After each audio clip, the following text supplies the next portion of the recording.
അത് നമുക്ക് ഉണ്ടാക്കാൻ തുടങ്ങാം. ആദ്യം നമുക്ക് മാംഗോ ജാറിലേക്ക് ഇട്ടെടുക്കാം. നമുക്ക് ഷുഗർ ആഡ് ചെയ്യാം.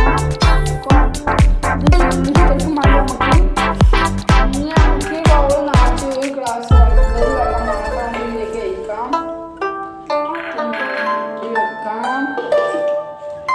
നമുക്ക് അപ്പോഴാണ് നമ്മൾ മെയിൻ സാധനം റെഡി. നമുക്ക് ഈ സ്കൂപ്പിലേക്ക് അയച്ചെടുക്കാം.